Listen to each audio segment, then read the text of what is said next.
Hey everyone, welcome back to the Zero Show. Daniel here. Chris is not here. Unfortunately, he died again. It's always dying. Keeps dying. I know, a very sickly man. Yeah. Maybe it's like Doctor Who and he's regenerated into me. Has that happened? That'd be good. This is our own Flashpoint paradox. Yeah. So this week we're going to talk about comics and specifically DC Rebirth. Yeah. You just read the first issue. Just read it now, yeah. I read it the other week, but last night I read the Superman Rebirth and the Batman Rebirth issue 1. And we're going to talk about what we think it means for DC Comics, whether we think it's good. And before we get any further, we should say all spoilers are on the table. Yeah. So if you've somehow sequestered yourself from the big spoilers, we're going to talk about them right here. Yeah. So first off, initial thoughts on the project.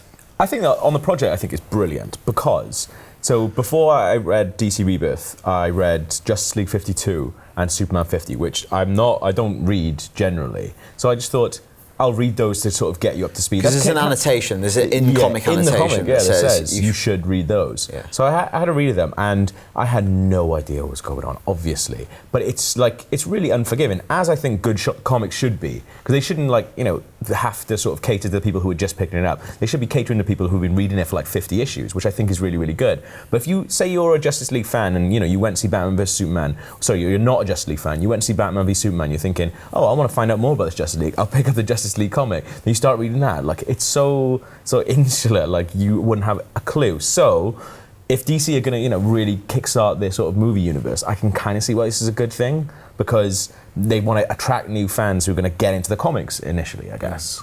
So I think the whole Rebirth thing encapsulates the inherent tension of comics in general. Yeah. Because DC did the... It's a Marvel fanboy. Yeah, they did I'm just Disney fanboy. Donald Duck. DC did the kind of reset 5 years ago with New 52, which wanted to create what you're talking about, this idyllic world where people can just join afresh. Yeah. And now we're talking 5 years later, and that Justice League is impenetrable in a different way.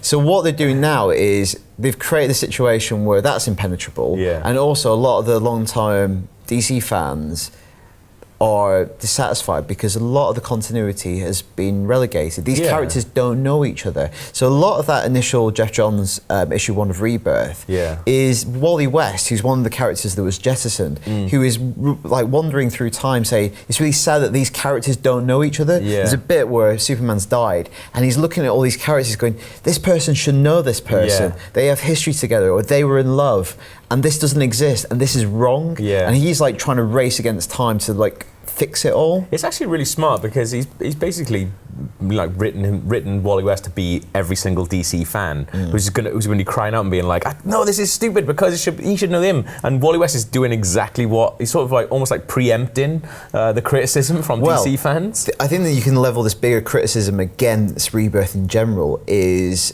in the finale of the first issue, it said that the entire New 52 was created by Dr. Manhattan from The Watchmen.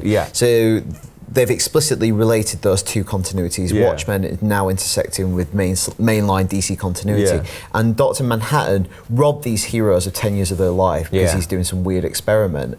And while Geoff Johns says the characters of The Watchmen won't be explicit villains, they'll be antagonists. He's almost made the villainous plot the creation of the New 52. It's you were responsible for this. DC did this. So obviously some people are calling that out. But I think overall it's a very cool concept. I'm sure Alan Moore loves it. I think it's a really good concept. When I kind of heard it, I was like, okay. And we've had another big sort of revelation in the Marvel universe recently as well. And it's really interesting that both these universes have come to these sort of points where I guess maybe the movies are becoming a little bit more popular than the comics, so they're just what can we do to do it? But I guess it's just hard for. I can completely empathise with fans who've just spent 5 years of their life, and then it's kind of almost like the Dallas thing where it turns out it's all been a dream for ages. But I wonder, I guess it's part and parcel of being into comics, that these things happen periodically. Yeah, I guess these so. kind of resets and reboots, and like some of them soft and don't really count. And but then I think the good resets are the ones that people go, oh, do you know what? Like when the Ultimate stuff started in Marvel, I'd been out of comics for a while, and then I'd heard this Ultimate universe was being started. I was like, that got me right back into comics, because I was just like, oh, okay, it's new versions of these people in a sort of like new kind of modern world. Whereas if you're approaching it from something, you know, if you're tying it all into something that has happened, I would still feel, as a new fan, maybe kind of alienated by that. I wonder how much that New 52 universe is still going to be referred to, or do you think after the Rebirth issue, that's it? Well, what I think is good about it, well, one, I think the Geoff Johns issue 1 is it's a big 80-pager, and I think it's well written, and it's really emotional. So Stuff well with written, the Flash is brilliant. It's ballsy, and it does something really brave. Like the Watchmen thing is out of nowhere, and it's got everyone talking, and it's really interesting, and you've done something different in a media where a lot of the ideas repeat themselves. It feels really personal as well. Like it's really rare to read a comic where you can go, this is Geoff Johns literally speaking to me. Well, his favourite character is the Flash. He said that many, many times. And it's interesting how he uses Wally West to navigate all of these paradoxes. But what I like about it isn't like J.J. Abrams' Star Trek. It's like a weird canonical reboot. It's rebooting and resetting everything without saying none of what happened didn't happen. It's not like completely resetting it. The New 52 did happen, and it's actually a plot point, just in the same way that it was a plot point that there was this divergent timeline in Star Trek. And I think that kind of caters to everyone. You know, the fans are really into it. Everything you've collected over 5 years doesn't mean nothing. In fact, it's going to be the major plot point that kickstarts the new thing.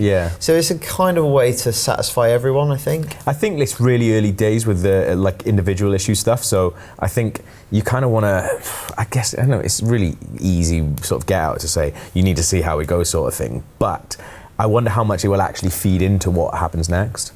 I don't know. I feel like it'll ebb and flow. I'm sure they've got major things plotted out for certain key characters, but again, I think there'll be a lot of latitude. I think you made a really good point as well, that the Rebirth is for existing fans, is not for new fans. No, I think when the issue 1's come out, that's where it's like, hey, here's the brand new Batman, here's the brand new Superman, and there will be after effects, but I think they'll be minimised. There was one sort of couple of panels that I thought, the one panel where he's like really early on, where Wally's speaking to Batman. And I was like, this is exactly like what happens in Batman v Superman. Well, it's almost come full circle because there's a similar sort of thing in Flashpoint Paradox, which kickstarted the New 52. New 52 is greenlit off the, eventually greenlights the new DC movies. That kind of cherry picks that, and now we've got it again. It's kind of this weird circle of influence.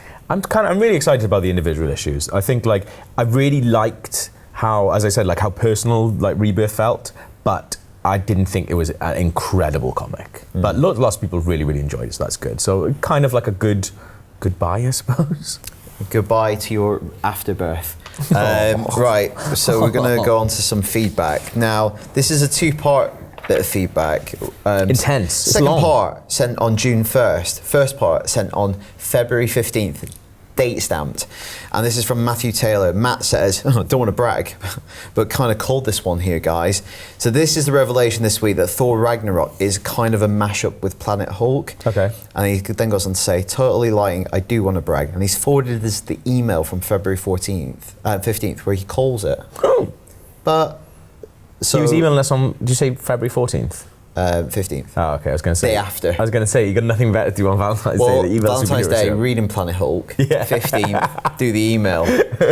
No, Matt, you're very right. So this is the rumor this week. And we've there's been little bits about this before that when Thor finds Hulk in space, he's going to be kind of in his Planet Hulk mode, like used as a gladiator. And in the report this week, he'll have the kind of big shoulder armor on and stuff, which is cool. I really like that idea. Is it going to be like when you've got a really good mate at school, though, and then you bring him home, and like the dynamic works when you're in school. Bring him home. But then when you bring him home to hang out in the house and comes home for tea, the dynamic doesn't really work. And he doesn't like what you like for tea. That's really awkward. But also you've got to it'd be like, oh yeah, so Hulk, you are on Earth, like me and you are kind of like funny, and it works together. up here, you got to explain, oh, he's bumping into stuff, oh, he's broken out, oh, God. It's just embarrassing you, do you know what I mean? Is it going to be like that? Do you remember that time when I punched you? Yeah. Yeah, it hurt, mate. It really hurt. Good. I've got a bit from Tim Newton Howes, who said, spoiler alert, Superman isn't dead. I know, more speculation, but I was reading an article where Geoff Johns is promising hope and optimism in the DC universe moving forward. It occurred to me that they could use Superman's death as a catalyst for a more optimistic change of heart. The question is, do you think there's a good way for that to be introduced, or would a change of heart in the movies feel too much like a knee-jerk reaction to negative Batman vs Superman reviews? Beginning of Batman v Superman is a reaction to the end of Man of Steel, and I think audiences are more forgiving. I think Superman came back and it was just a different tone. I think audiences would accept it. Even though they're close together, there's a variation between the Marvel movies in tone, and people go along with it. Like Ant-Man is a different tone to Winter Soldier. I think there's so much vitriol out there for Batman vs Superman that anything they do, people are going to go, oh, this is a reaction to the negative reviews. Like Suicide Squad had reshoots that were scheduled, like it just happened to be they were scheduled like really close to Batman vs Superman's release. And all of a sudden, people were just like, "Oh, they're rescheduling it because they're making it different because they want to like fix all the mistakes that happen in Batman vs Superman, so Suicide Squad doesn't make the same mistakes." That you don't know that it's true. Could just be literally shooting more stuff. You don't know. Like I think, I don't know. People just tack on different things, whatever they want to it, I suppose. But like, I think if he comes back and they give us a more optimistic Superman, I think people can readily accept that. It just depends what the actual film is about. Like, if there's a shift in tone, I don't think people are going to recoil it. I think you can manage. Also, like Empire has a different tone to New Hope. Yeah. Also, like you can do it quite easily. I think there's not a part of me that thinks that that's the end of Henry Cavill as Superman, though. I thought. Oh, he's dead? No, I don't know. He's absolutely dead. Do you think? No, he's shooting Justice League. He said publicly, I'm in London shooting Justice League. That's the thing, I was like, so that... He's talked about doing more Superman movies, standalone Superman movies. There's obviously like a twist that they've gone, you know, we can't, for some reason you can't exist in this world or whatever, so, I don't know. You're horrible. But how can Weird alien, get out. How can they bring him back as more optimistic? He's like doing his hair differently. Well, just smile. That's the only optimism I need. He smiled when he got in the bathtub. Nobody stays good in this world, Lois. You do. That's literally the point of you. Remember when we were in the bath? That was pretty good. Remember when I used to say this is a symbol of hope? Yeah, don't anymore. Don't anymore. Sorry. It stands. Guess what the S stands for now? All right, this is Braden. Sorry, Braden. So he watches the show every week with his girlfriend, and afterwards they have a discussion of their own. Yes. He was going on Reddit shortly after watching one episode, and someone pitched Jake Gyllenhaal as Shazam. Now, I'm not too keen on that, but it got me thinking that he might be a good Green Lantern or maybe a Green Arrow. Any suggestions on his casting in a superhero movie? I would like to see him... He does say specifically DCEU. Yeah. I would like to see him in a superhero movie. Yeah. But I don't want to see him as a superhero. I think he'd be a good Nightwing. Yeah. If you just went straight into that, but you could never do that in the movies. I would really... I know Commissioner Gordon's been cast, but I think he would have made a really good Commissioner Gordon. Yeah, but not against Affleck's Batman. I don't know. I think he's up there. Yeah, maybe he's a bit young, but like, you know, you're rewriting Ben stuff. Affleck always be remembering him as the little kid in City Slickers. Yeah.